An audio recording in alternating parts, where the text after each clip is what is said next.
tutorial. I just got busy with other stuff, but I did notice a big problem when I was working through the realistic pushes mod that I had set up and was tutorializing the last time I did one of these. So what I'm going to do is rework the whole thing. I do have a working copy over on my second screen, so there will be some cutting and pasting. If you wanted to, you could probably use your old project and just kind of remove some things and change some things around. I'm going to assume people are starting a new project, so we're going to do that. And of course, you know, create new project. We got the class library.net framework. Next, 2.0, that's good. We're going to call this Z real push. Remember, you want to have your mod's name start after mod pack alphabetically. I prefix everything that I do outside of the mod pack, or you know, for these tutorials with Z, so that way I know for a fact it's going to load after the mod pack with no problem.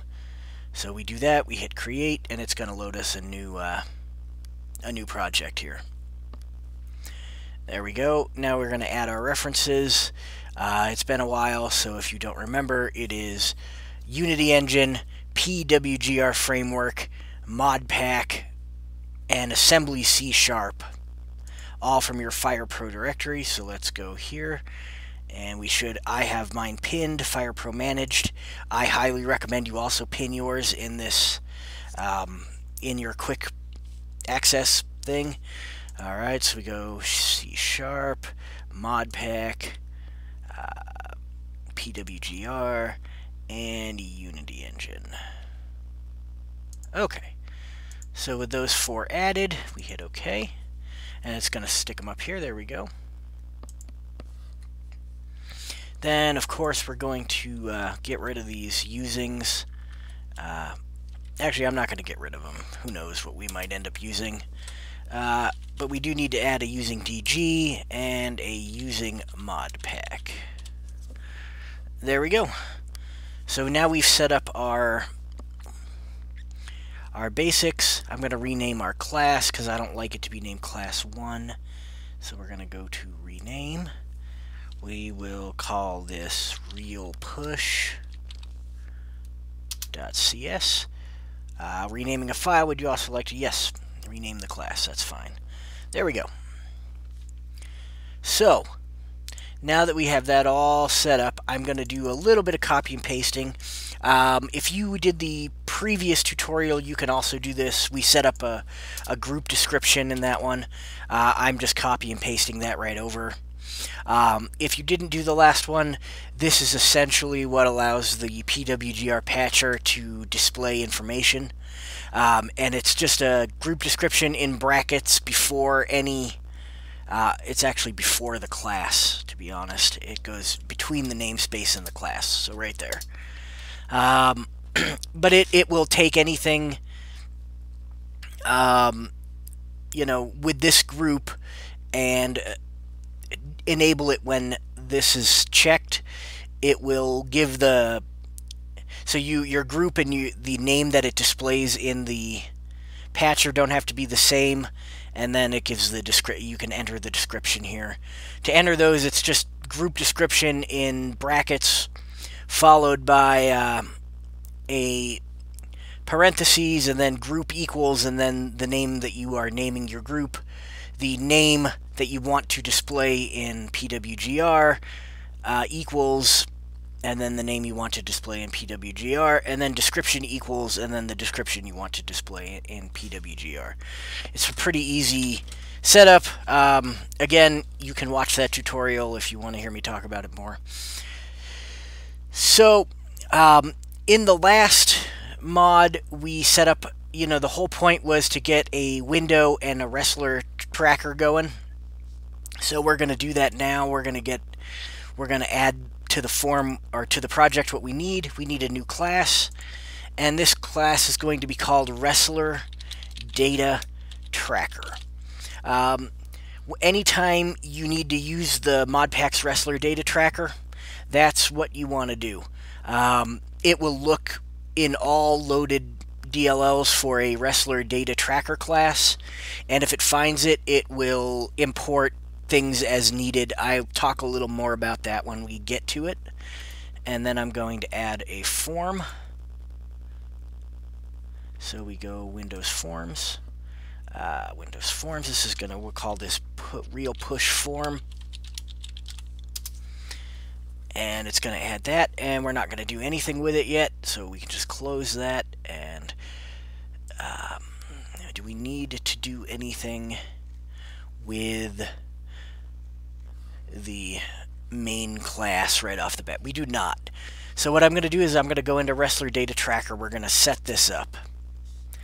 So in Wrestler Data Tracker, there is always going to be, when you need it to load data onto each wrestler, you need to create a void method that starts with the title init match. So we're going to go public, and it needs to be public and static. Static void init match. We'll call this init match real push. And your method needs to accept a player object.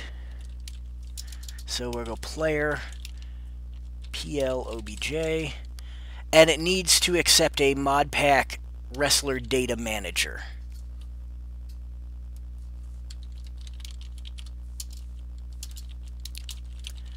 And that is going to freak out because this needs the using DG, using ModPack. That should get it going. There we go. WDT. Alright. So there is our player object and our wrestler data manager, which will be passed in by the ModPack when it starts up a match. So you don't have to worry about those. And then we need to add some fields to the wrestler data manager. Previously, the reason why I created this is previously we had to use a bunch of static arrays and that sort of thing to add new data to wrestlers. But I didn't like that because it doesn't really add it to the wrestlers, it just adds it to the spot.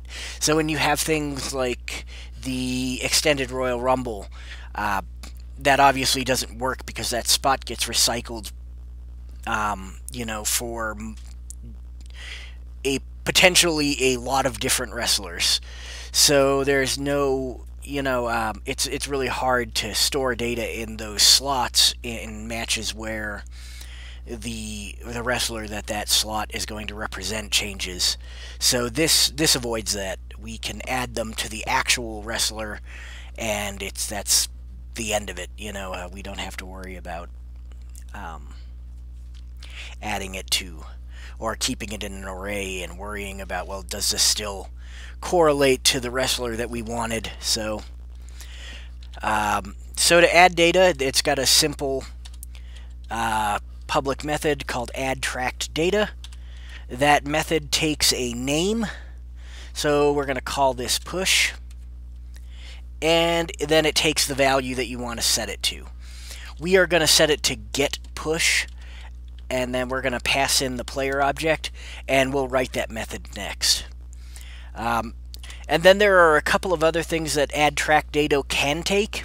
You can see here that it's got at least 3 different parameters that have a default, and those defaults are the type, a string, and a bool. The type is the class that a specific method sits in. The string is the name of the method, and the bool is whether it fires at the beginning or at the end of update player. So basically, it allows you to add an update method to each value that you want to throw in.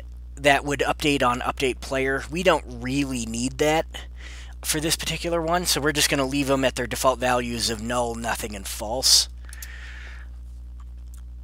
Then we're going to add wdt.add tracked data. And then we're going to call this calc push, because see, if you watch the other tutorial, you'd know that these are going to run basically every frame that a wrestler is in a grapple. So what we need is something to tell it to only run it once, that it's already been calculated, we don't need to do this again. So we're going to set a bool here to say basically, yes, please calculate the push. And then after we've calculated the push, we're going to set it to false, and then we'll add a method in the update to set it to sorry, I'm having some allergy stuff. So we'll add a method here to set it to basically back to true when they're not in a grapple. So what we're going to want to do is we're going to want to say the type is going to be wrestler data tracker. We're going to just go ahead and stick it on there. However, we can't do that. We have to do type of wrestler data tracker because it needs the type, not the class. And then the method, we'll call this update calc push. I usually, when I do this, I just call the method update and then the name of the field that we're updating. And then we do not want this late, so we'll leave that at false. So we have two methods that we need to now create in this in wrestler data tracker. We need get push and update calc push. So public static void, or no, public static int, because we want push to return. We want get push to return an int. Get push, and we pass the player object to that. So I'm going to leave that empty for now, and I'm going to create the other method before I forget to do it. Public static void update calc push. And these take, if I'm not mistaken, a wrestler data tracker. Or a wrestler data manager. So all of your update methods will take a wrestler data track or a wrestler data manager. God, I get those classes confused. But yeah, a wrestler data manager is what you need to pass into your update. So there we go. We've got all of that. Now we're going to set up the push. I set up a push table over in the other one just for default stuff. So I'm going to go ahead and copy and paste that in. It's just a static int array called push table. It's a new int. I set it up. You need at least 6 values in it because there are 6 ranks in the wrestler rank in them. So I have it set for 5, 20, 50, 70, 90, and 100. You could set those values for whatever you want. They're only going to get used if for some reason it can't find an entry in the push data. So, but this is just kind of a fallback. It's a good thing to have. So, now what we're going to need, we need a way. So the way that I ended up storing the push data was I use wrestler ID, and this is better than using, well, I like it better than using like the wrestler names if at this point, because the wrestler names, obviously you can have wrestlers with the same name multiple times, but you can't have wrestlers with the same ID multiple times. So basically what we want to do is we want to make sure that we're using the ID. And the thing with getting the ID in after a match started is that it's a little convoluted, but it's not too difficult. So what we're going to want to do is create a match wrestler info array. And then we're going to want to set that to globalwork.inst.matchsetting.matchWrestlerInfo. And that will get the array of all of the wrestler infos that are in the current match. So that's what we want to do there. And then we want to make sure that it's not null, just in case for some stupid reason it's null. So if infos, that's what I called my array, equals null. And if it's null, I just return something off the push table because, you know, why forsake the entire thing just because something is null. And we need to get the... So this return push table int plobj.resparam.resRank or wrestler rank is actually going to be used a few times, so we're going to be copy and pasting that a few times. Basically, anytime something is null, if something isn't entered or it can't find it in the data, it's just going to use this default value. So then we need to get the index, so we go int idx equals player object.plidx. Then we're going to use that index to get the actual match wrestler info. And I'm going to call this MWI, and it's going to equal infos at index. So infos idx. And here's where we do another null check. We go if MWI equals null, or MWI dot entry is false.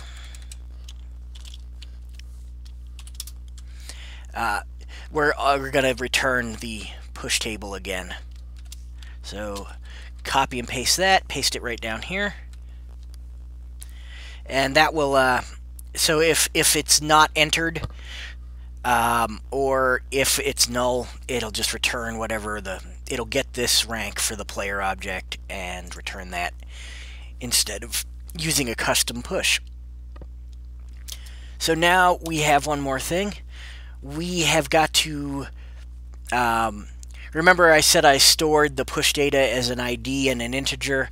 We need to go do that right now. So we're going back to the real push class, and in that class we're going to create a it's going to be a public static dictionary. So we go public static dictionary, and what we want is wrestler ID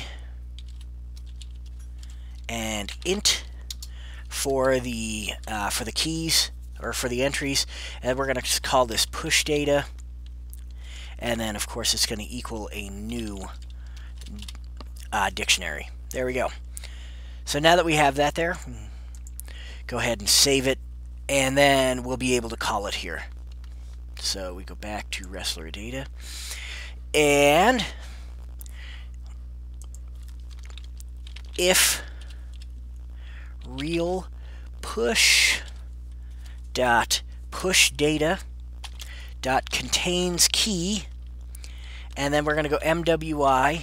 Oh, I always do that too. MWI, not WMI, dot wrestler ID, and we want a not here. Actually, no, we'll do it with an else. Fuck it. So we're going to set up an if-else loop here, or an if-else branch. It's not technically a loop. So if it contains the data, we want to return the data. So return real push dot push data, and then MWI dot wrestler ID. And to return things from a dictionary, you just enter the dictionary name, and then brackets, and then the key. So I used a wrestler ID, so it's going to return. We need to enter the key as a wrestler ID. Luckily, that match wrestler info that we got using the index will have that as a wrestler ID. So that's all we got to do. And if it doesn't have that, we just go ahead and copy and paste. There we go. And now, so every wrestler will get a push, even if they don't have an entry, and that's basically what we want. And then we need to update the calculated push here, And basically what that's going to be is a very, very simple, I think it's like 2 lines of code or 3 lines of code. So what we want to do is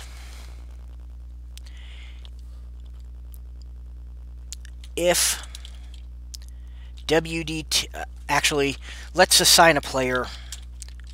That way we can easily do it. Player object equals wdt.plobj. That way we don't have to type in wdt.player object every time. It just makes it easier for us. If plobj.plcontroller.kind equals player controller kind.ai. So this is only because this only works on AIs. This will not work if you have players involved. I purposely set it up that way. You could set it up so that players have a penalty, but you need to do all kinds of other checks. So it's not impossible to do. I just left it to AI versus AI matches because I figured if there was a player involved, they could manually do the same thing. So that's why I just kind of decided that it really only needed to be for AIs. So we're going to check to make sure that the controller is an AI, and if it is, we're going to go ahead and go player controller AI equals plobj dot player controller AI. There we go. So now that we've got the AI that's attached to that player object, we're going to go ahead and say if AI dot, oh, you know what? I don't even know if I need to do that. Yeah, I don't need the AI. I can just go player object dot state does not equal pl state enum grapple. No, this is supposed to be an if. That would help, huh? So if the state does not equal grapple, then we're going to go ahead and we need to set the WDT to for the calc push to be true. So we're going to actually check this if wdt.getTrackedData, and this is a bool. So we go ahead and put the bool in the greater than, less than brackets. And then we go ahead and put the parentheses, and we give the name of calc push.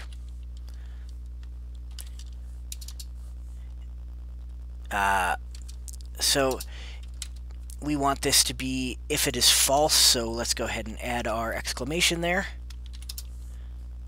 And so this will only change it if it's already not false. So if it's been set to or if it's already been set to false. So if it's already been set back to true, we're not going to change it.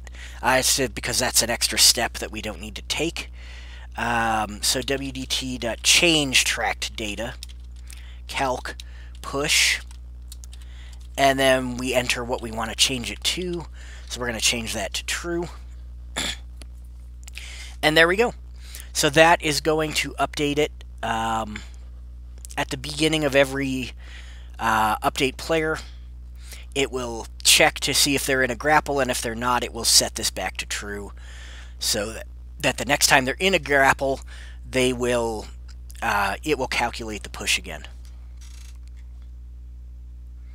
So there we go. That's what we want.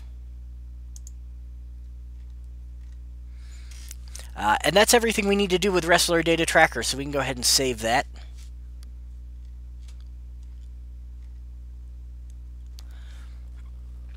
And close it out. And then we got to go ahead and set it up so that it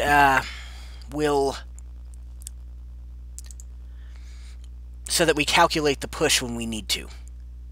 So in order to do that, we need to start a calc push method. So we're going to go public static void, and we want calc push. And this one is going to pass a player controller AI, since we're only really using it for AIs, which is why I got confused with the needing to grab the AI in the last one. So what we're going to want to do is check and see where the best place to hook this in would be. I'm sure by now that you're sort of familiar with ILSpy here.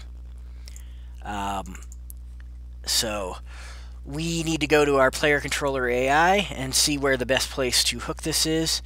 Looking down here, so this player controller AI, it has a mess of functions called AI action functions, and that's actually the instructions for going to do the things. Like if you look here, this actually moves the player to grapple and all of that kind of stuff. But we don't want that necessarily. We want the logic behind it. So we want process grapple. So when you are grappling, what do you do? And so process grapple is probably the best place to hook this, because we want it to affect all grapples, ostensibly. We're going to actually remove it from the multi-person grapple. So if you got a 2-on-1 or a 3-on-1 grapple, we're going to say no to this. But we do want it to affect all the other grapples. So what we're going to do is hook it into process grapple. You can see I've got it hooked in already in mine. But you also notice this. And since we're using the mod pack, this will always be there. It's part of the framework, and you can't disable the framework. So originally, I had people hooking down here, or I'll hook down here, and that didn't work because this method always returns true. It overwrites this method. So there is no reason to hook things into this method unless you're going to do it before this. Luckily, since our mod is alphabetically after the mod pack, if we just hook at the beginning of the method, it will do this. However, that creates its own problems. So we'll go ahead and we'll talk about that here in a second. So what we want to do is hook, and then we've got target class. We know it's a player controller AI. Then we've got target method, and we decided it was process grapple. And then we have injection location, and of course that's going to be 0. I don't know what I just did. Oh, my numlock was off. There we go. And then we have inject direction. We want that before. We have inject flags. We're going to pass the evoking instance, since we're passing in a player controller AI. And then we've got the group, and we had set that up with our description. It's called real push. There we go. So now that's all nice and set up. It will hook in where we need it to and calculate the push after we tell it what to do. So remember, we have that real push form. We're going to want to make sure that that exists. We're going to add an instance to that. So come into this.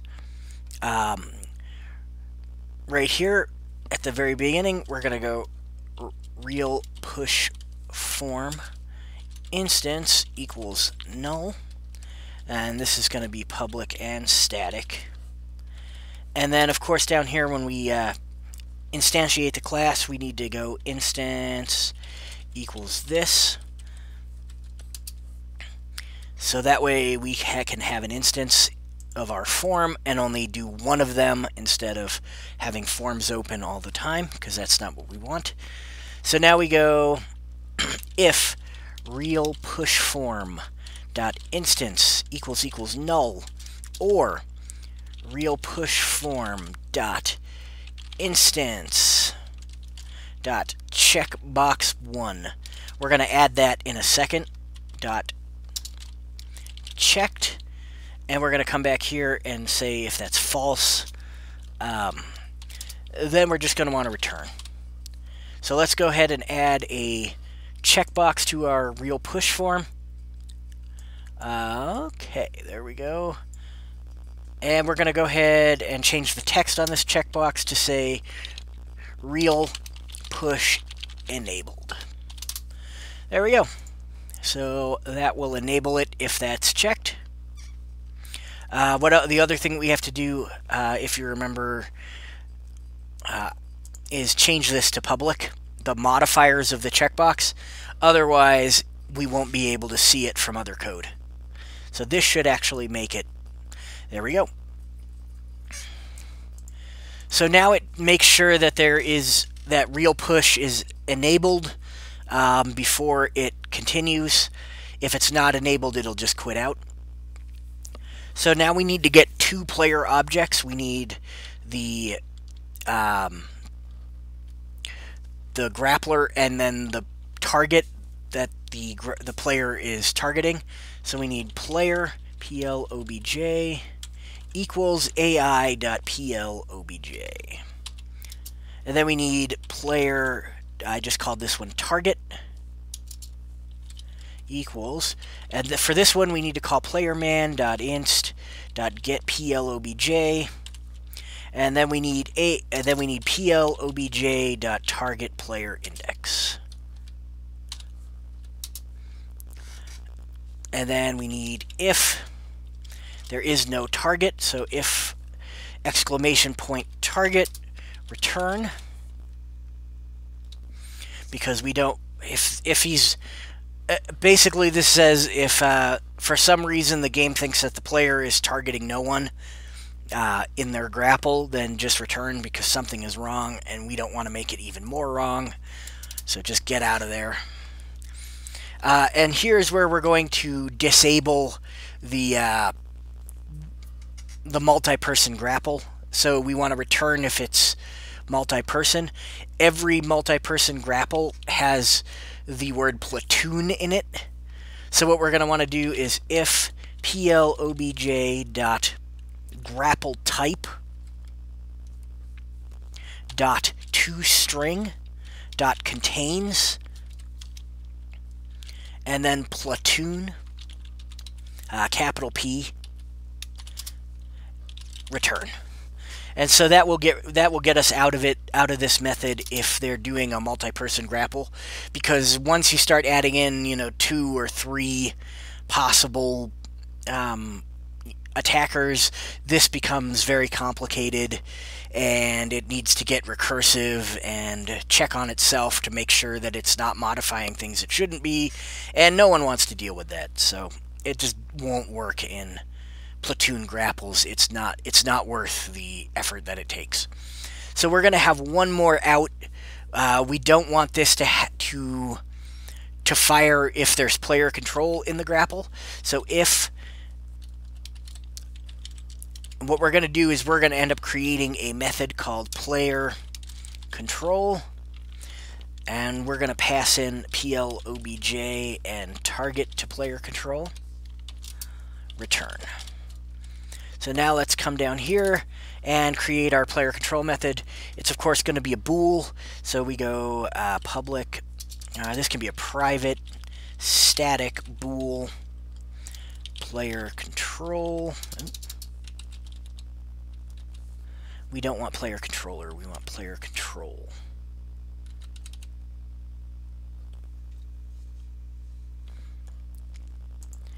And now we go ahead and we pass in 2 players. We've got player plobj, we've got player, we'll call this one target again, since that's how we're passing it in. Alright, so in this method, basically, what we need to do is just make sure that both of those are using AI. So we'll go if plobj.plcontroller.kind does not equal playerControllerKind.ai. We'll do this on 2 separate things. Return true.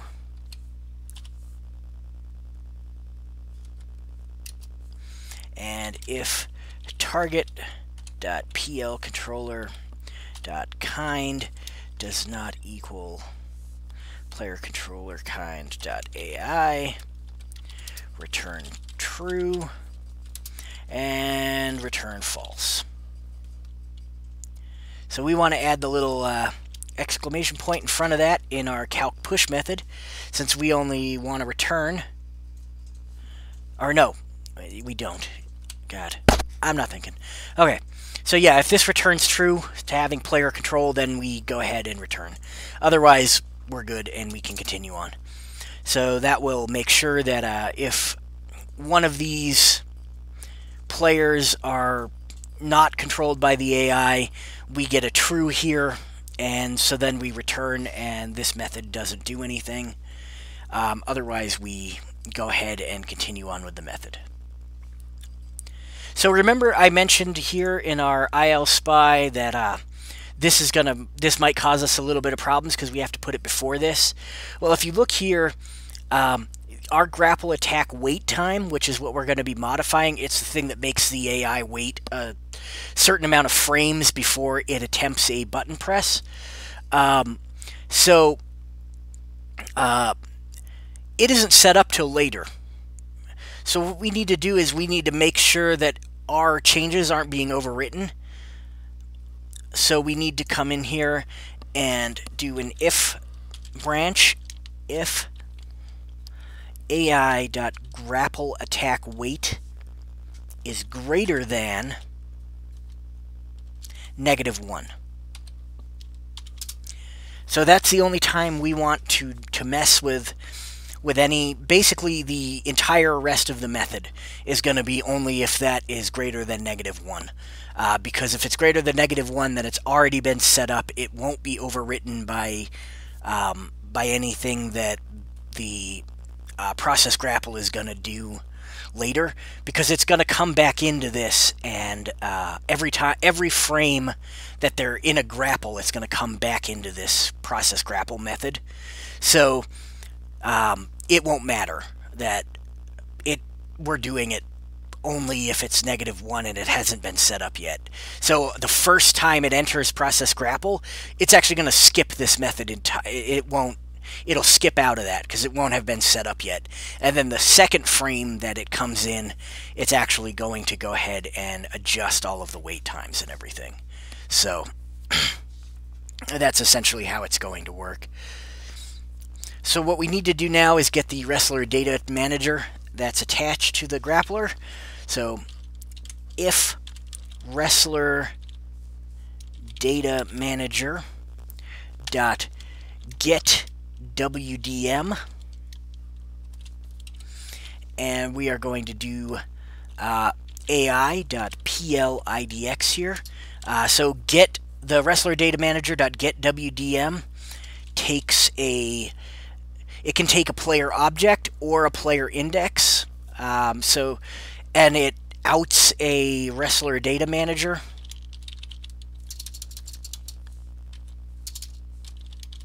So we're going to go wrestler data manager, WDT,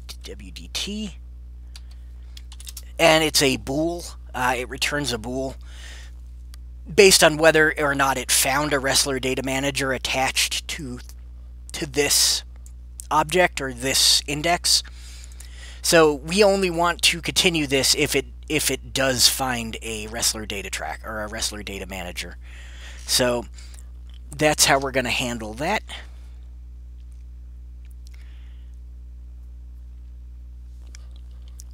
And then, of course, we only want to continue if we need to calculate the push. So we go if WDT, which is the wrestler data tracker that we just got, dot get, I am not typing well today, dot get tracked data. And of course, this is going to be a bool. And it is called calc push. So if that returns true, go ahead and do the next step. And then, of course, the next step is yet another branch of if. So if compare push, which is a method that we are about to write. And we are going to pass in plobj target and out int diff. So this compare push is going to out an integer to us, as well as a bool. So that's what we're going to do now. We're going to write that method. So we're going to come down here. We're going to start a new method. This is going to be a private static bool compare push. And it is going to take two players. So we got player.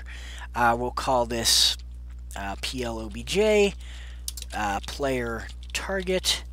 And it is going to out int diff.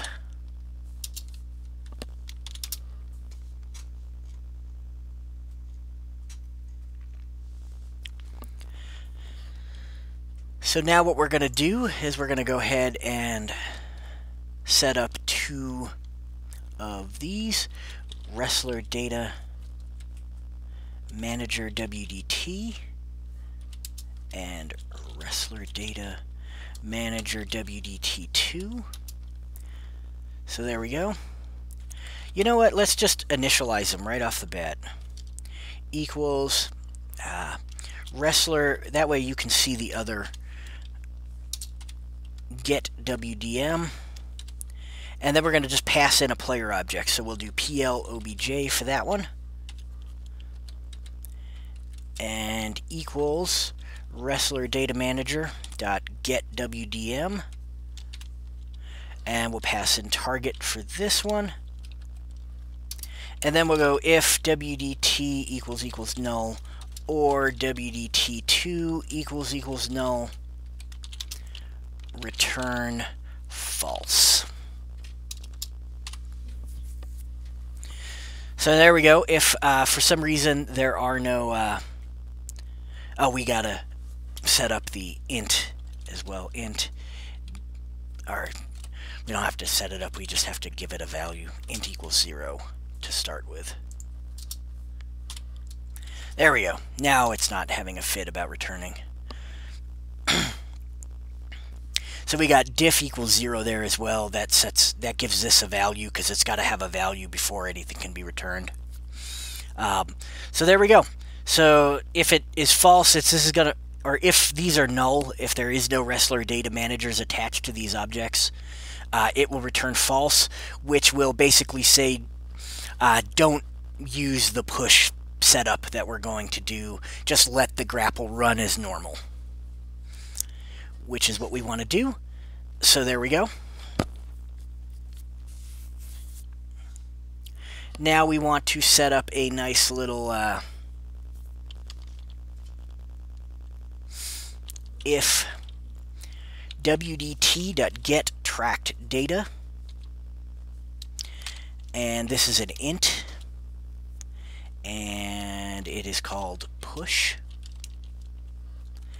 is greater than or equal to, we don't need a space there, WDT2.get tracked data, and this is going to be an int, and it's going to also be called push.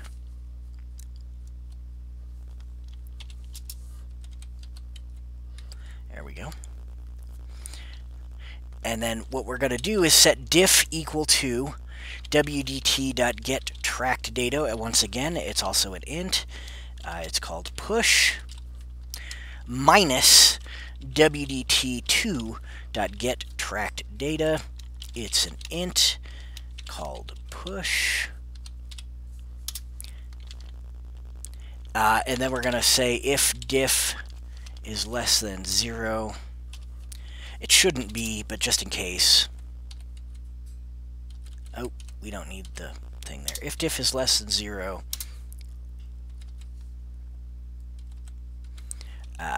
diff equals 0. And then we're going to return true.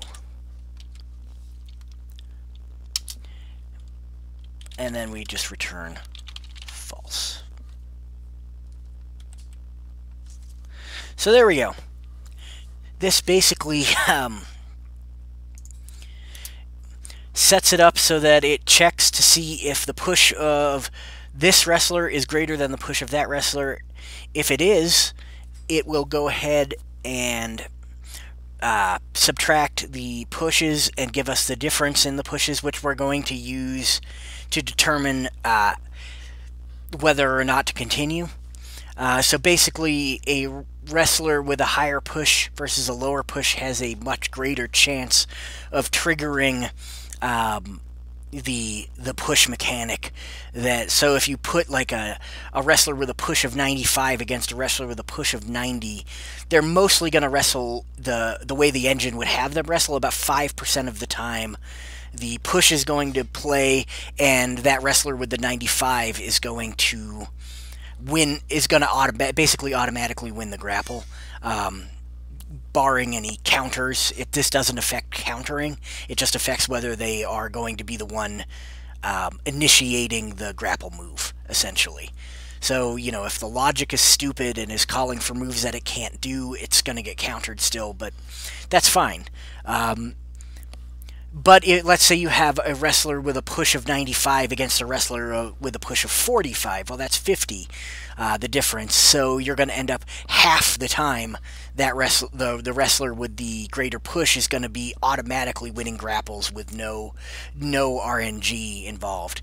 So that's what we're doing with the difference, essentially. I just think it's a much better way than having both guys essentially roll dice. This is just a cleaner method, in my opinion. So yeah, there is our compare push method. So let's go back up to our calc push, and if compare push is true, what we want to do is have Unity roll one dice. We still need a dice roll because that difference, we have to check it against something. So int roll equals Unity engine dot random dot range, and we're going to do this between 1 and 100. So we're essentially rolling a D100, and then we need if roll is less than difference. And so we're going to set that to be less than, because, again, let's say you have that 95 and the 90. You only really want this triggering if that roll is less than 5. Because otherwise, if you do it greater than the difference, it's going to trigger 90. It's going to trigger most of the time, like 95% of the time. So you don't want that. So you want roll is less than difference. And how I manage this is essentially to do it this way. If target dot PL controller AI dot grapple attack weight is greater than 10, or is less than 10, we want to set this to 10. So target dot player controller dot grapple attack weight equals, not to string, equals 10. And you'll see why I'm doing that right now. And then we go back to the to our AI, the one that we passed in, AI dot grapple attack weight equals target dot PL controller AI dot grapple attack weight minus 10. So basically what this is going to do is that if it's less than 10, it sets it to 10, and then sets the winner here to end up 10 less than whatever the grapple attack weight was for the target. So this should never occur, but I set a check for it just in case. If AI.grapple attack weight is less than 0, because if it's less than 0, it won't trigger the button press. AI.grapple attack weight equals 0. So I wanted to be safe and make sure that that didn't that would never occur, and that we would always be able to to trigger the button push. So that's why I set it to 0 if it's less than 0 for some stupid reason. Like I said, it should never happen because we checked here to make sure that it's at least 10 and set it to 10 if it wasn't. So, yeah. But just in case, you can never be too careful with this sort of thing. So what we're going to want to come down now is still within this compare push branch, we're going to go ahead and set the calc pushes to false now. So we need WDT dot set, or no, change track data, not set track.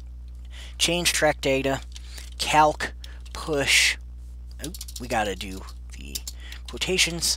Calc push false. And then if wrestler data manager dot get WDM, and then target, and then we'll go out wrestler data manager WDT2. Oh crap, I have a typo there. Okay. And then WDT2 dot change track data calc push false. And there we go. So now it's going to set both of those to false.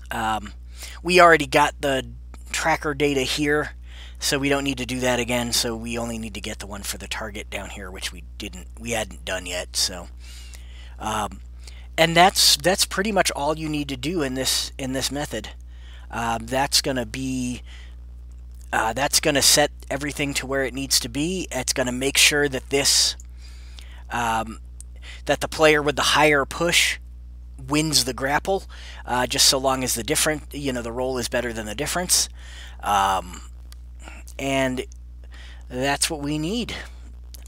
And I think that's pretty much all we need for actually making this work. So what we need to do now is set up something so that you can actually see the form, so that form pops up. So in order to display a form in the PWGR window, there is a specific bracketing. Just like the hooks, you're going to start up some brackets and you're going to type control panel in between the brackets.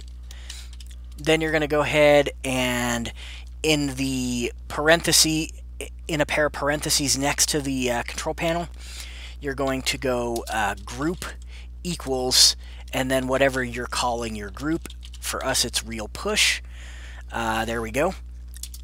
And then the next method underneath this control panel needs to return a form. So we got a public static form. And just like mine just did here, it's not going to want to let you return a form because we need to go using system.windows. Ugh, I can't type today. Windows.forms. Now it's going to let us return a form. And we're just going to call this RP form for real push form.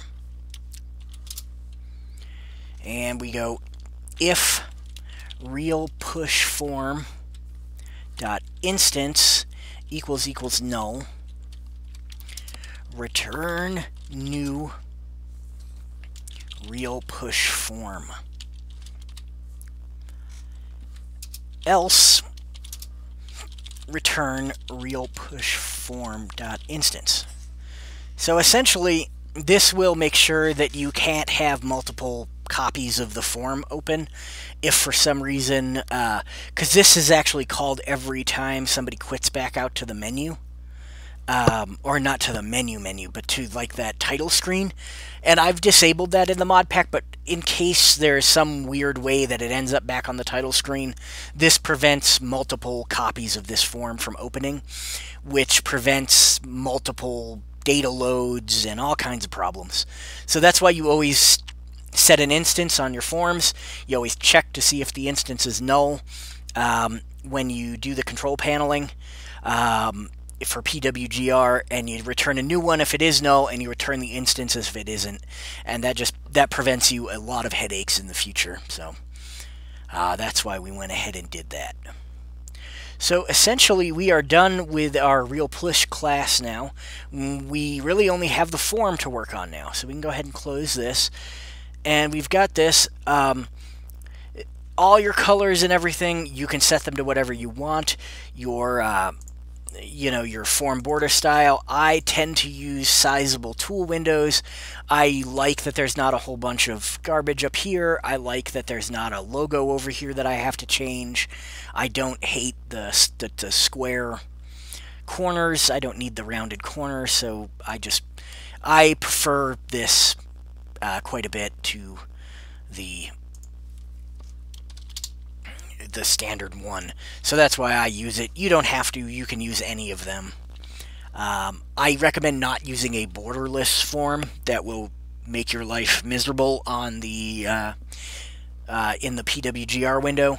So, you can set this to none. I think for border style none, like that. I recommend not doing that. But any of these other ones are totally fine. Just use whatever you want. I'm going to set this the text to be real push. That'll put real push in the title bar up there. And let's see, I need to close these out on my template thing over here. And I set up two things here on this form. I set up a tab control with two tab pages. What we're going to do is essentially, I think that should be fine, and then we'll come down like that far, and we will scoot this in so that it isn't too big. There we go. So we're going to change the titles on the tab pages while I kind of explain what they do. So the first tab page we're going to set to push values. Let's capitalize that just for the sake of being capitally. And then the second one is going to be wrestler pushes. And there we go. So we've got push values now and wrestler pushes. So what we're going to want, I am going to make an attempt to copy and paste this. I do not know if it's going to work. It did. Okay, so what you're going to want to do is you're going to want to set your dealie up like this. You can go ahead and center it if you want. I am actually going to put this up to the top. Then I am going to push this over there like this, and then I'm going to resize some stuff because that's still bigger than we need. There we go. And we can resize the form a little bit. Again, all the aesthetic stuff is up to you. You don't have to do it this way. You can have your form as big, as small as you want, with as much empty space as you want. It doesn't really matter. I'm going to go ahead and set this to check by default, because why would somebody patch it in if they're not going to use it? So by default it's checked, and I will let them turn it off if they want to. So here you can see you have the ranks over here. They're just labels that have been renamed to have the ranks. You have a label up here that says push range, which basically lets players know what this is. And then you have the ranges for the various pushes.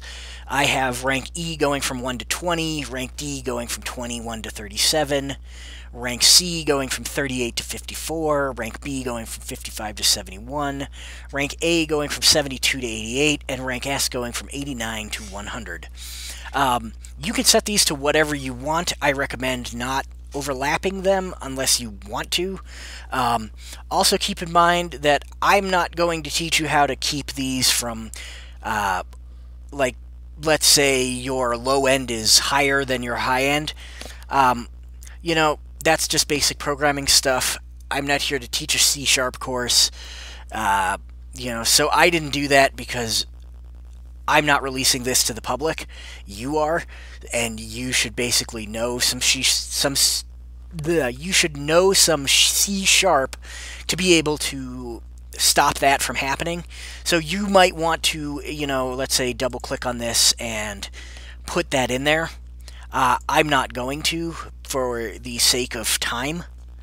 But if you do not do that, what you're going to end up with is a whole bunch of angry users who cause crashes when you basically when you make a Unity engine.random.range call using these ranges, which we are going to do.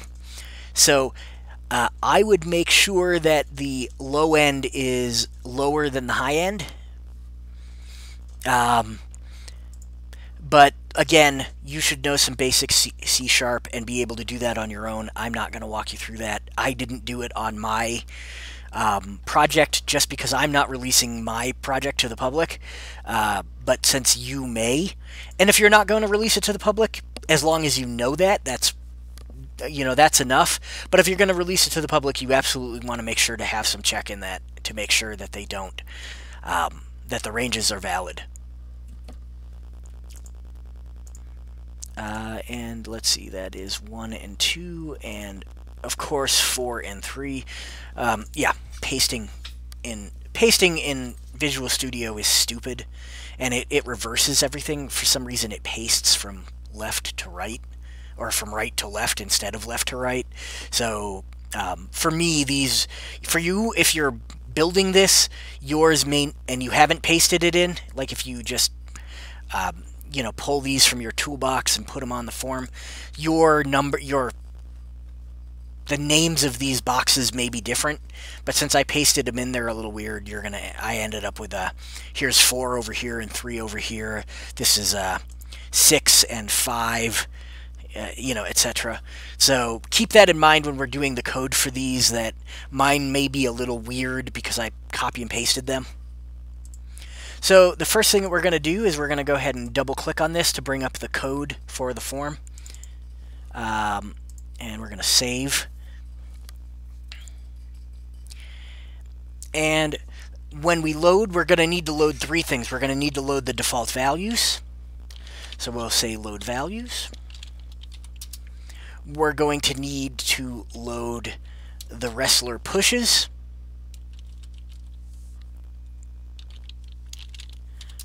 And we're going to need to load the wrestlers themselves.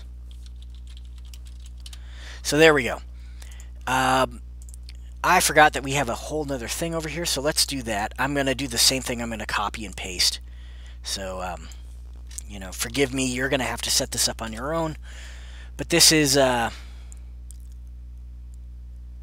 essentially... Okay, so that's a little too small. So we're going to stretch this out a little more. Just for my... There we go. That'll be fine. I didn't think about the fact that this is going to have to exist on the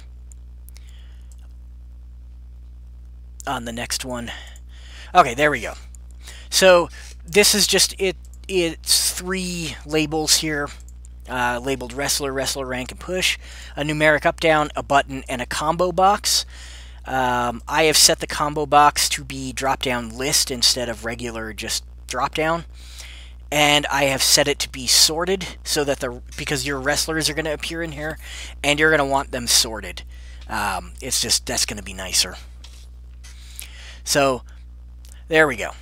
Now we come back into here, and we're going to set up the actual code.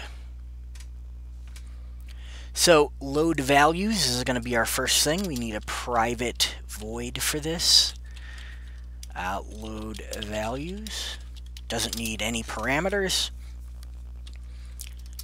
And then we're going to do private void load pushes. And one more private void load wrestlers. There we go. So now we have all of our voids. Nothing is erroring on us. They just don't do anything yet. So what we want to do in this values, we're going to save these ranges so that the player doesn't have to input. If they change them, they won't have to mess with them again. It'll automatically remember them. So what we're going to do is we're going to write that information to a file called realpush.dat. So we're going to go if file, or if not, nope.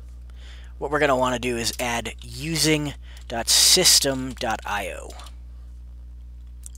So if exclamation point file dot, oh, it still doesn't want to, exclamation point file, oh, I did using dot system.io, that's why. If file dot exists, and what we need here is we need save game selector. That's going to be in the mod pack, so we're going to hit using mod pack as well. That way I don't have to make a big deal about entering mod pack dot every time. So if save game selector dot mod data directory plus, and then the name of your data file, this is going to be realpush.dat, return. So yeah, if the file doesn't exist, it just returns. It will use the values that we have entered here. Again, you can enter whatever you want. These are the ones that I chose, but you don't have to use those values. You can use whatever you want.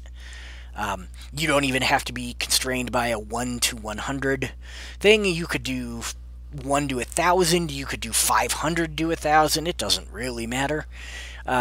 Just so long as you set the limits on the number boxes and everything. You could use 1 to 10 if you wanted to.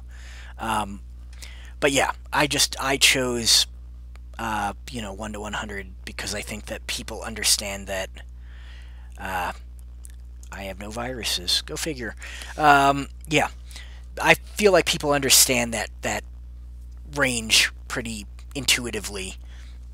So if the file does exist, what we want to do is set up a file stream to read from it.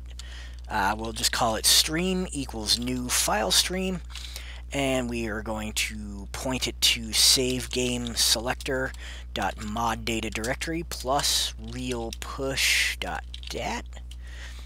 It is going to be a file mode open, and file access is going to be read. And then we're going to set up a binary reader. I highly recommend that unless you are creating a data structure that you absolutely want people to be able to enter, like TextPad or Notepad or Notepad++, and manually enter it, you do not use a stream reader or a stream writer anymore. My experience is that players will notice that they'll open stuff up randomly, notice that it's text, and start to try to make changes without really understanding the format. Oh, sorry, having a drink of soda here. And what you'll end up with is players who break their own data because they think they're smarter than you and that they can manually edit stuff. So what I started doing is using binary readers and writers. It will write it out. Everything will be written out in binary. Every once in a while, if they open it in Notepad, they can read maybe the string, maybe. And that way we don't have a problem with people trying to edit the file, because if they open it up in Notepad or whatever, it just looks like gibberish. So what we're going to do is a binary reader. Reader equals new binary reader and stream. So there we go. So what we're going to want to do is the first thing we're going to save out in our file when we write the save is the checkbox. So we're going to go ahead and say checkbox1.checked equals reader.readBoolean. And so that'll go ahead and read in whether or not it's enabled. And then if you count here, we actually have what? 1, 2, 3, 4, 5, 6, 7, 8, 9, 10, 11, and 12. So we're going to go ahead and go for int I equals 0, I or equals 1. Oop.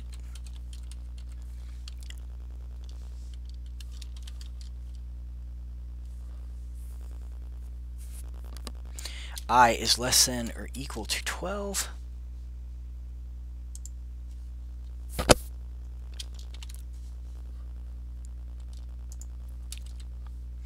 I plus plus. So this is going to create a loop that starts at 1. It goes up through 12, so it'll stop at 13. You could do less than 13 if you wanted to. But again, unnecessary. You know, this way is easier to read for me because I know what we're reading to. So what we're going to do is we're going to loop through each of the controls. So we're going to go for each control CTRL in controls if CTRL dot get type equals type of numeric up down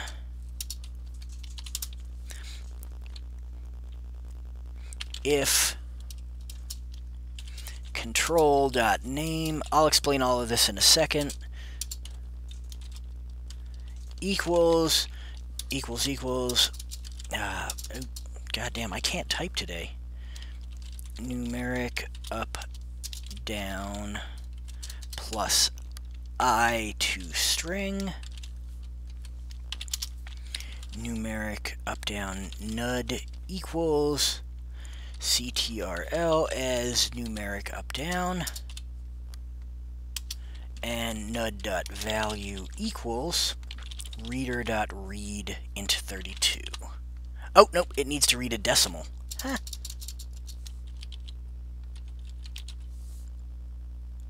I forgot about that. So there we go. So I'm going to explain this to you now. I typed it out pretty quickly. Because it's just kind of, it's basic Windows form code. It's not really anything to do with FirePro stuff, but it's good to know. So this creates a loop that loops, again, like I said, from 1 to 12 through 12, stopping at 13. Every time it loops, it goes through each of the controls on the form, looking for numeric up-downs. If it finds a numeric up-down, it checks the name. If the name of the control is numeric up-down plus whatever I is, so like numeric up-down 1 is going to be right here. If you see, yeah, that's what I have that named. It will go ahead and turn the control into a numeric up-down so that we can get its value and set it with the read decimal. That's basically, it's just a quick way to fill a whole bunch of the same type of control or whatever from a file. It's not the most efficient. Like I probably wouldn't do it this way if I had a gazillion, you know, controls to fill. But since we only have a dozen, this is a pretty harmless way to do it. Again, it's not super efficient. Don't do it for, you know, if you've got a whole bunch of controls that you need to fill for some reason, like you're writing some kind of, I don't know, let's say you wanted to do like a weird management sim or something using FirePro, and so you have like a lot of stats or something that you need to read in. Don't do this. But if it's, you know, if it's a reasonable number, you know, of controls, then that's fine, because it's going to loop every time. So, you know, you got like 200 controls, you don't want this looping, you know, 200, because then you're going to have to do this I equals is less than 200, and so you're going to have it looping through 200 controls 200 times, and you can see how that exponentially makes things worse. So yeah, so that's how you do this. It's not too bad, but so that reads in all of the decimal values, which we will save out when we do the save. That will make it nice and easy for us, essentially. So now we need to always close your reader, reader.close, and dispose and close your stream. So stream.dispose, stream.close. Oh. Always. If you don't do that, you will end up with memory leaks, because if you just close it, sometimes it doesn't dispose it if it thinks that it's still being read from. It's a big pain in the ass. Just always, you got to close the reader, you got to dispose and close the streams every time. So there we go. That is our load values form. So now we need to load the pushes, and it is essentially the same thing. We need an if file doesn't exist, if not file.exists, save game selector .mod data directory plus push data.dat, return.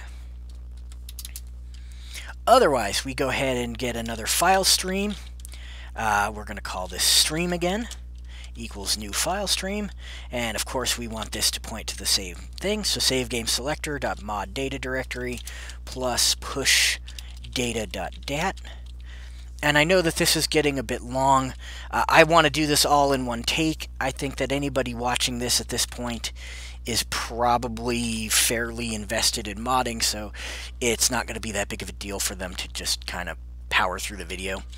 And of course we got file mode, we want it to open, and then we got file access, and we want it read.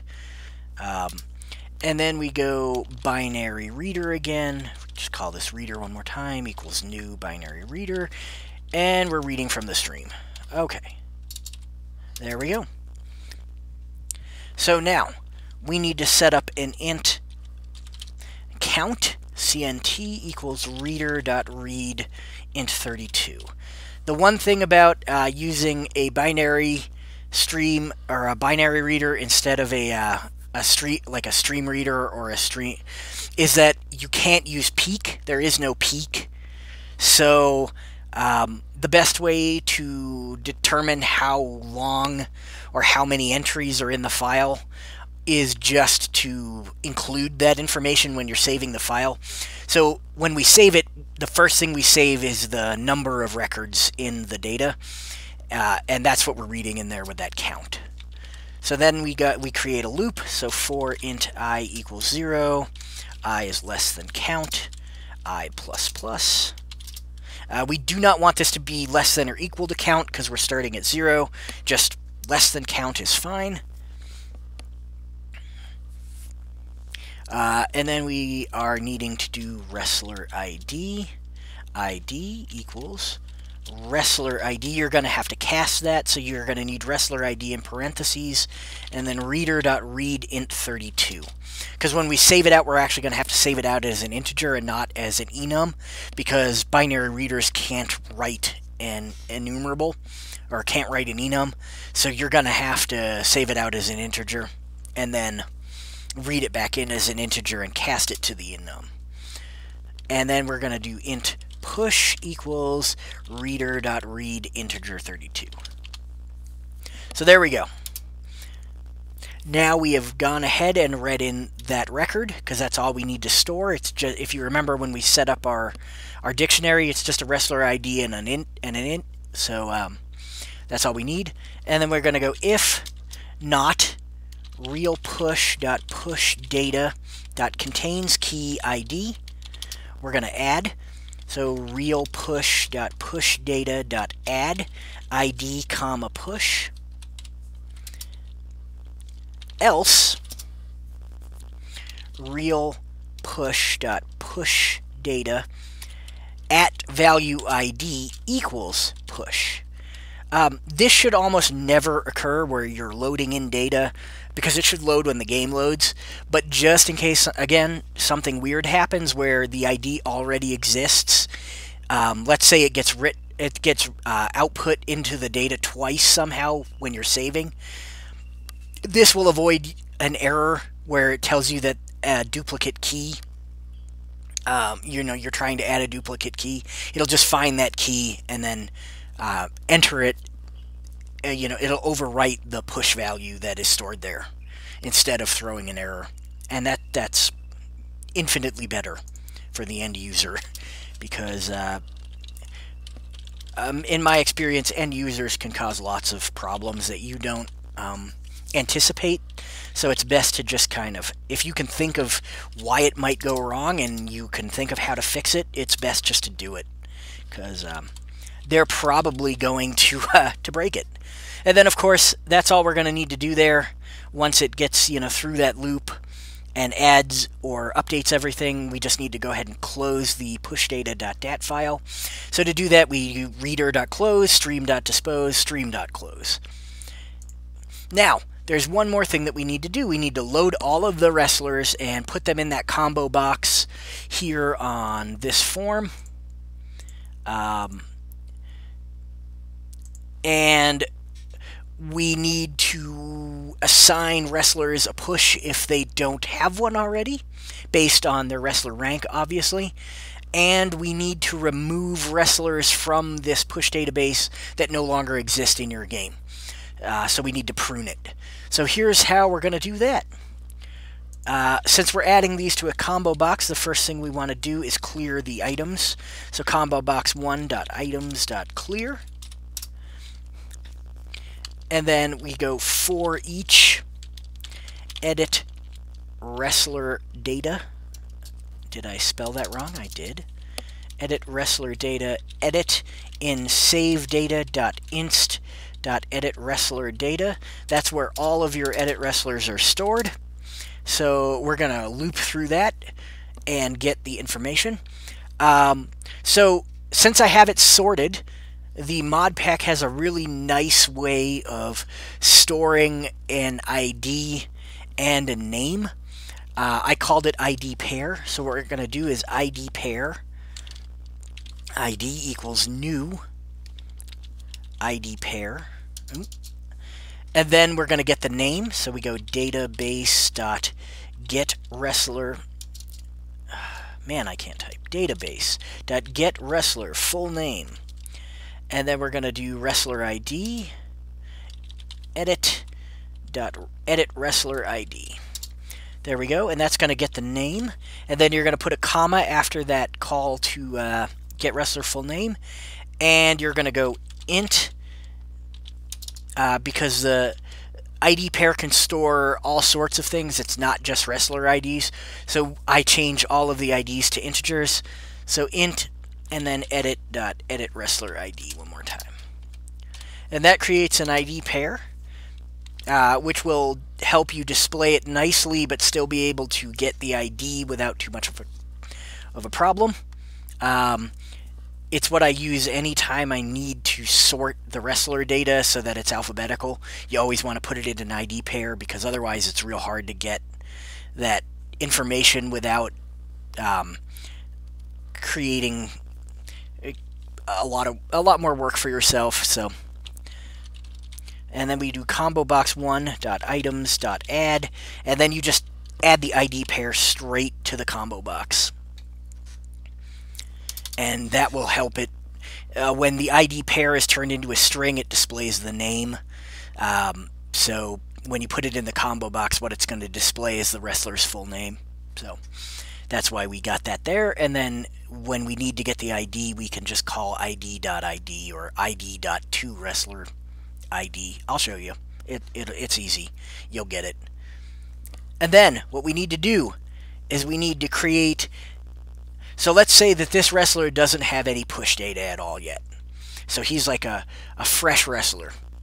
So if not real push data contains key edit wrestler ID, we're going to want to give that wrestler some push data. That's why we set up these ranges here. So every wrestler in this rank is going to be assigned a push in that range, and then you'll be able to edit it over here.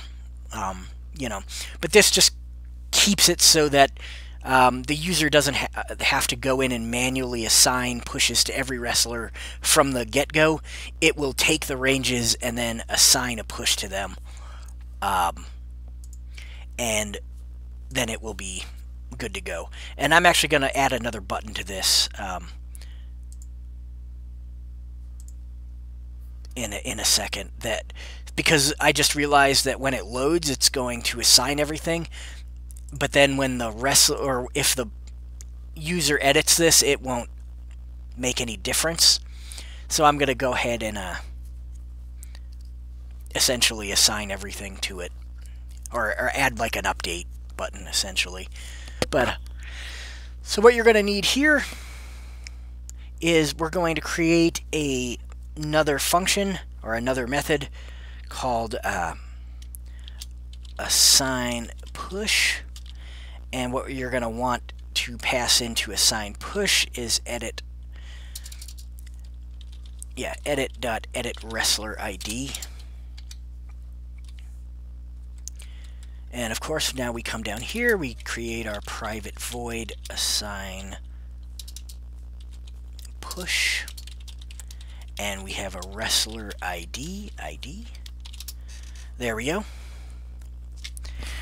And so in this thing, what we want to do is we are going to go ahead and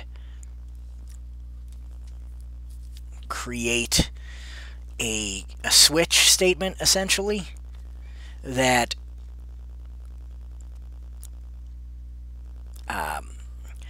that checks the rank of the wrestler and then assigns a push from the correct combo boxes. So what we're going to want to do here is int push equals 0. We're going to assign the push right off the bat to be 0, just because we're going to have push in every one of these things. Then we're going to go switch. Oh, we need to get the wrestler param. So wrestler param equals, and here we're going to call database.get wrestler param, and we're going to pass in that ID. And that's going to get the parameter for the wrestler, so that we can use it to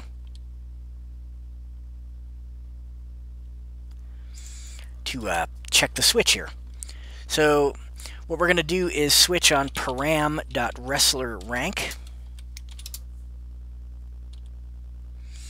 and we got to set up some cases here. So we got case rank enum E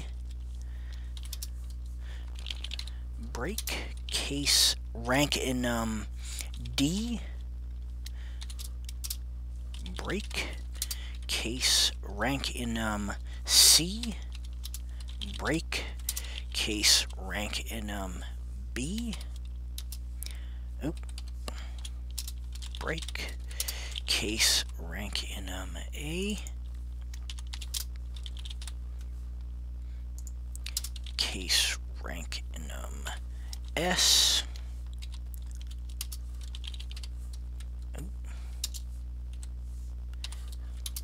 and then default.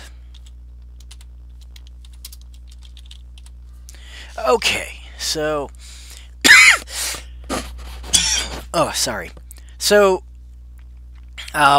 if you're unfamiliar with switch commands, they all have to have every case has to have a break, unless you want it to fall through to the next case, and since we don't want that, I just set them up with breaks automatically. Otherwise, sometimes I forget to do it, and it can cause problems. So what we're going to want to do now is push equals, since we already defined that push up here as 0. And then we're going to do unity engine.random.range. And we need an integer, because we defined push as an int. And now we go numeric up down 1 dot value, comma, and then we need an integer, and then it's numeric up down 2 dot value. And so now that's going to assign the push a random range between these two values, because this is 1 and this is 2. And that's for rank E. So what we're going to do, we're going to need this in basically every other case, so we're going to copy and paste it. I'm going to have to make some changes. Obviously, you're going to have to make some changes to it. For me, now the low end is going to be the higher number, so it's going to be 4 and 3 for me. Again, your numbers may not match mine here because I did the copy and paste, so for you this may be 3 and 4. So your low end would be 3, your high end would be 4. Mine are inverted from here on out because it's a copy and paste.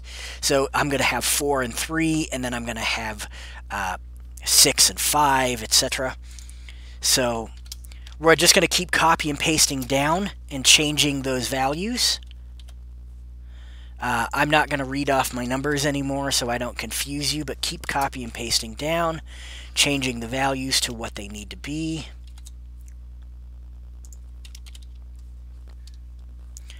Let's see, that's going to be there. This one is going to be this, and that, and last one.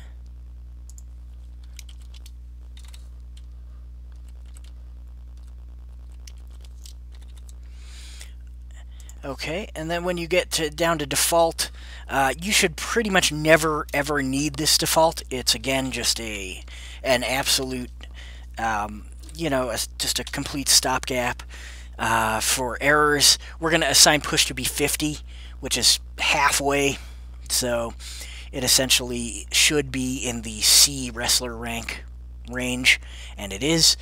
So basically, this says if for some absolutely batshit crazy reason this wrestler doesn't fall within one of these ranks, which is not really possible, assign it to 50. And then we're going to come down out of our switch statement, and we're going to say real push dot push data dot add, and we're going to do ID. Did I come too far down? I did. I came too far down. That's why. Okay, there we're out of our switch statement, but we're still in our method. We're going to do ID and push. There we go. So that is going to essentially add this wrestler to the push database without too much of a problem. There we go. So now we come back up here to our load wrestlers.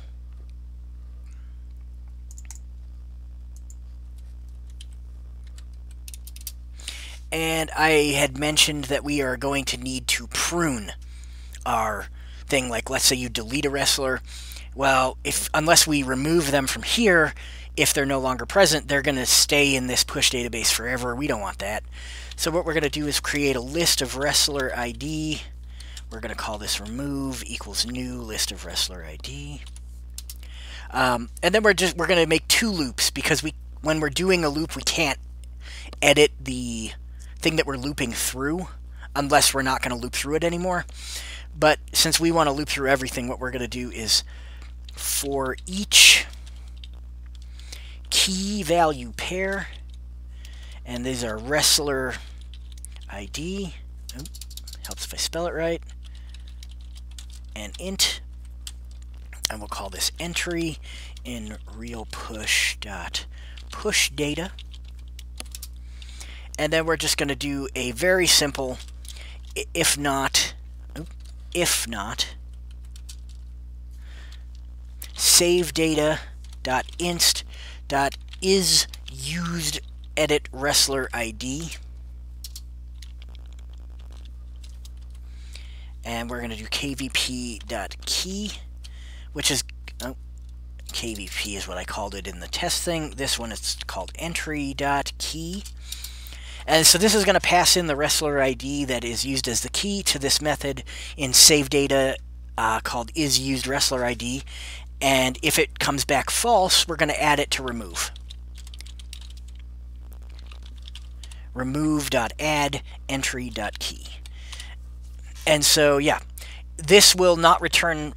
This will return false only if that wrestler ID isn't used anymore or hasn't been assigned.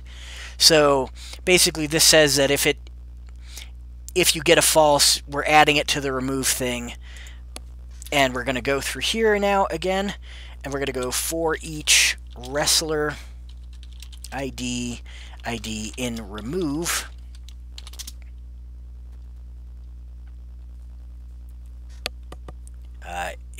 Why is this freaking out? Oh, because I already have a thing called ID. Wrestler ID, we'll call it WID then. In remove, and we're going to go real push data dot remove ID, or WID. And that will prune up every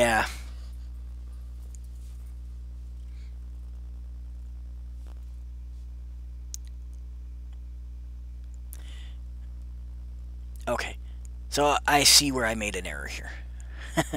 So go back up, pull these out, cut those, and paste them below the loop. You don't want them in the loop. You don't want to do this every time you're looking at a wrestler. I just noticed that I had it inside that for each wrestler loop. We do not want that. We want it to loop through after it's added all of the wrestlers. So yeah, so that will essentially self-prune that list of, or that data. And that is all for that. So now we need to write the saving methods and the info update and the button clicks. There's going to be 2 buttons, even though I only have 1 on there right now.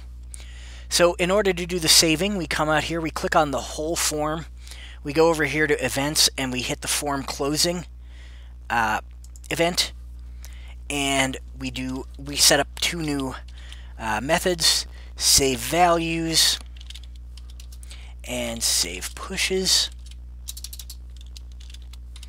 And we also set the instance to be null. There we go.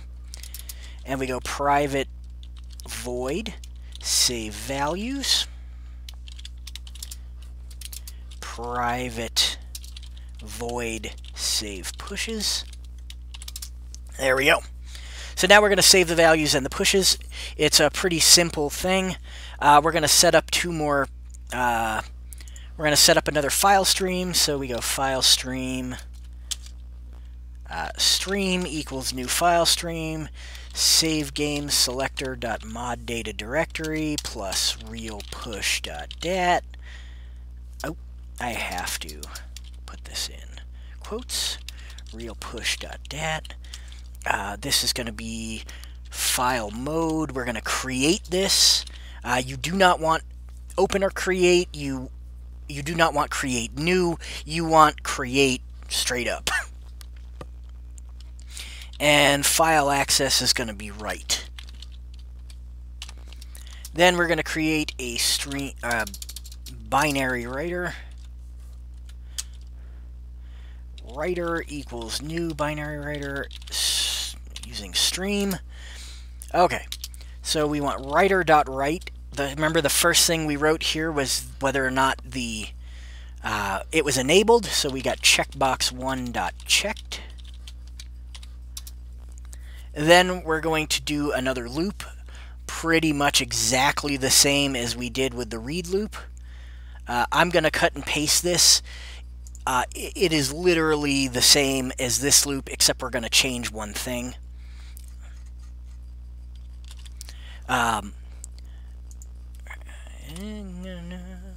Needs to be less than or equal to 12. It's got controls, get control type, control name, I to string, numeric up down, yep. And then instead of setting the value, we're going to read the value. So we got writer.write nud.value. That's really the only change that you're going to make. So you could cut and paste that loop, then go ahead and instead of doing nud.value equals reader.read decimal, you just do writer.write nud.value.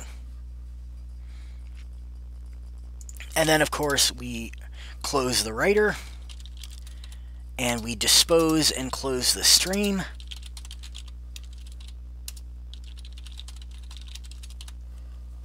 There we go. And that is how we save our values. So now we got to save the pushes. And I'm going to cut and paste these from up here. They're essentially the same thing, except the file names change. Instead of real push, we had push data.dat.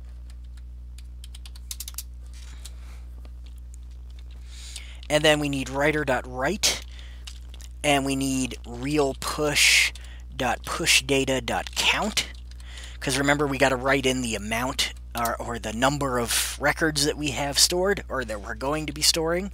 And then we need a for each loop. For each key value pair, wrestler ID, int entry in real push.pushData. And then this is super easy. We just need writer.write entry.key, and we're going to have to change that to an int, remember? So go ahead and cast that to an int, and then writer.write entry.value, and that's already going to be an int, so we're good to go. And then we go ahead and do writer.close,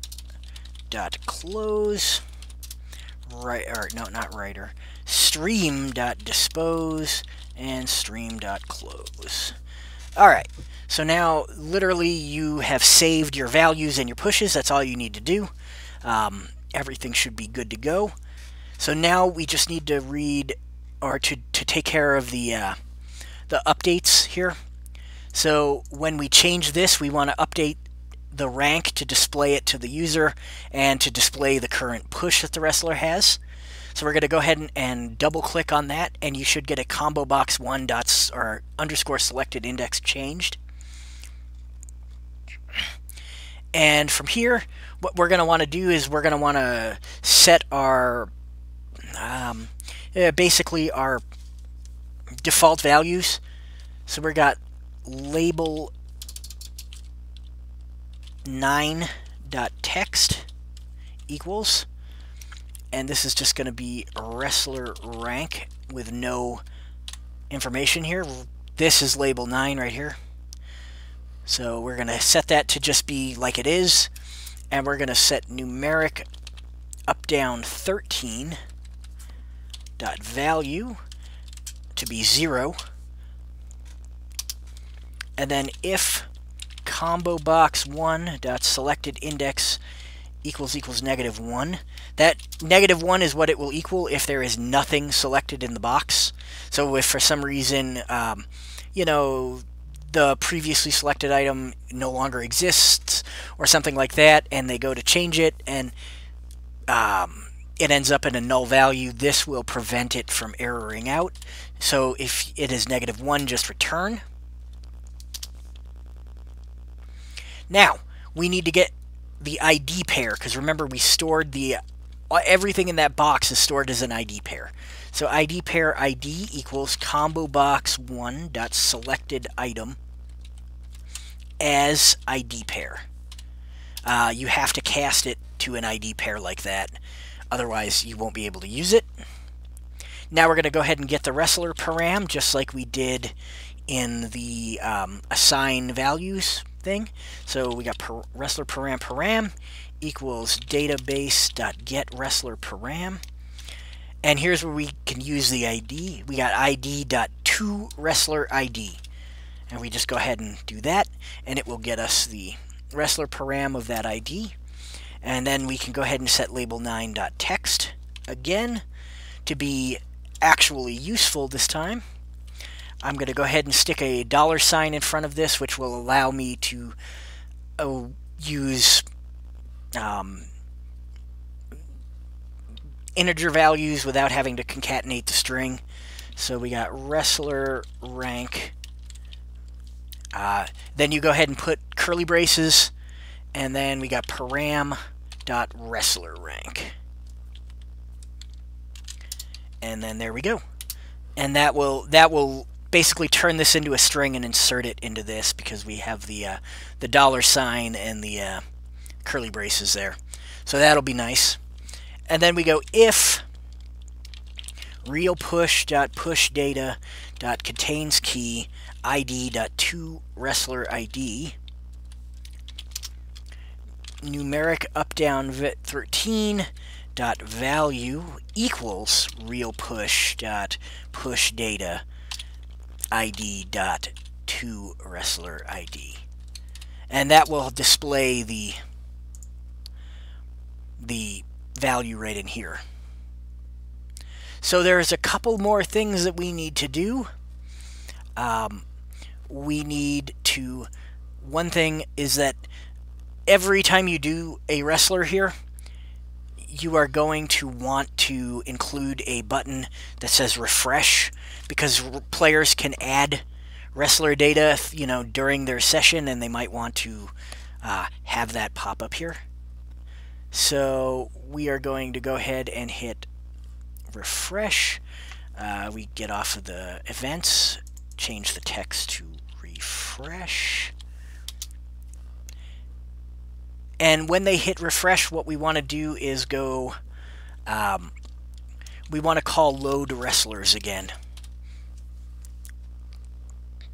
And that will once again, you know, it'll get all of the wrestlers, it will assign push values to any new wrestlers, it will get rid of any wrestlers that they've deleted. So that's a very simple one to add in there, because you've already written the code you need to refresh this box. You just need to call it again.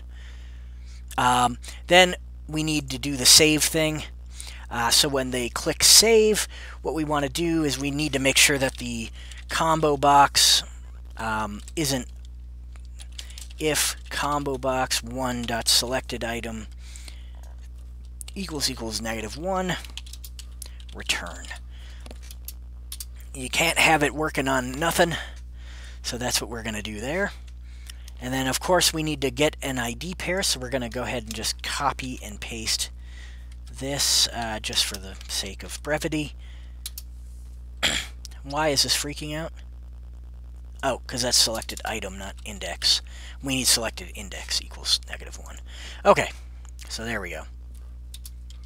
Now, if real push.pushData.contains key ID.toWrestlerID, same deal, and then else,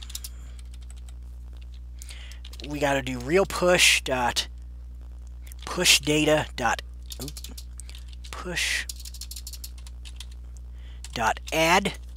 ID.toWrestlerID, and then int numeric up down 13 dot value. And so that this will add it if it doesn't exist. If it does exist, what we want to do is real push.pushData ID.toWrestlerID equals int numeric up down 13 dot value. Okay, and so that will save the value now. If you press that save button. One other thing that I want to do is I want to come over here and I want to add another button. This button is going to be, I will put it right over here in the corner. Reassign pushes. Apparently that is too big, or too big. The button is not big enough to fit the text, so we'll go ahead and stretch it out just for that. So what we're going to do now is basically we're going to come up here, we're going to take the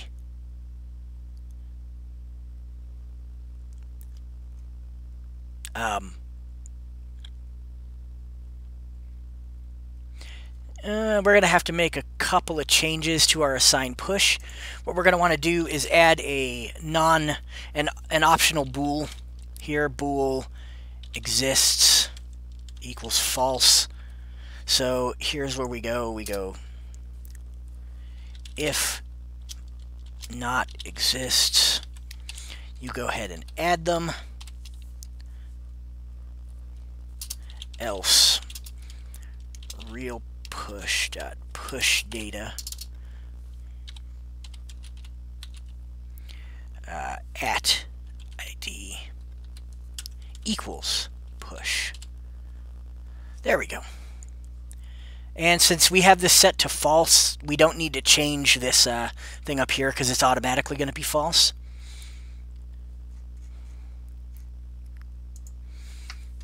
So here we go. We're going to go for each edit wrestler data.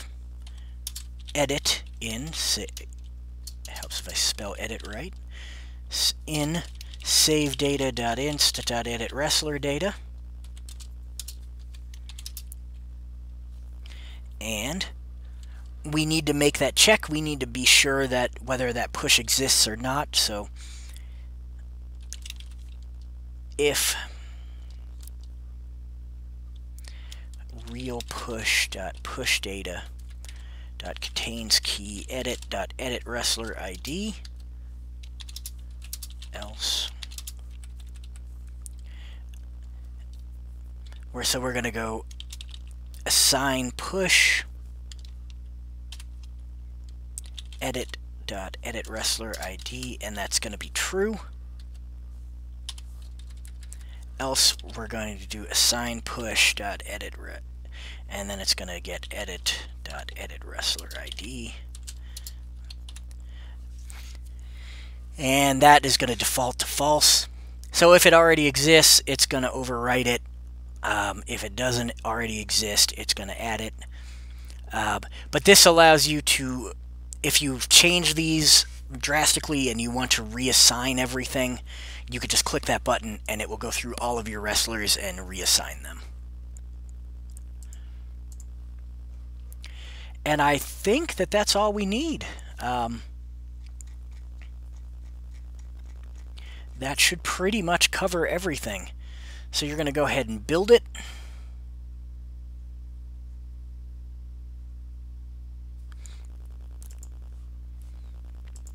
I am going to go ahead and copy and paste it into my thing. This is kind of one of those situations where you're actually not really going to see it functioning very well. You know, but I can at least load it up and show you the form and everything. Real push, and then we go into manage, we put that in there. And I'm going to come back in here. I'm going to PWGR patcher it. I am going to take out my realistic push and put in my real push and go patch.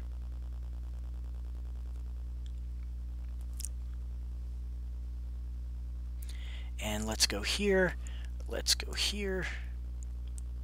And make sure that, yeah, that's still there. And yeah, z real push dot real push. Okay. So we are getting everything good to go. One thing that I am going to have to do is delete my data because I think that it is in the wrong format because I changed some stuff. So I'm going to go into mod pack data.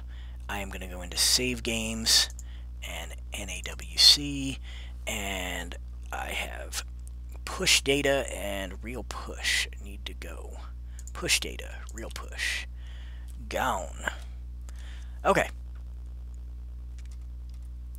So now, let's go ahead and go into here.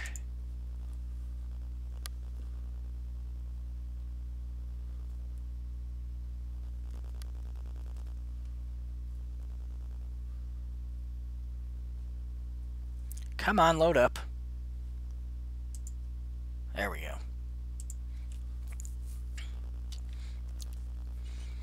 Now it's going to give me my save data. Which one do I want to load? I'm going to pick the one that I just deleted the data for.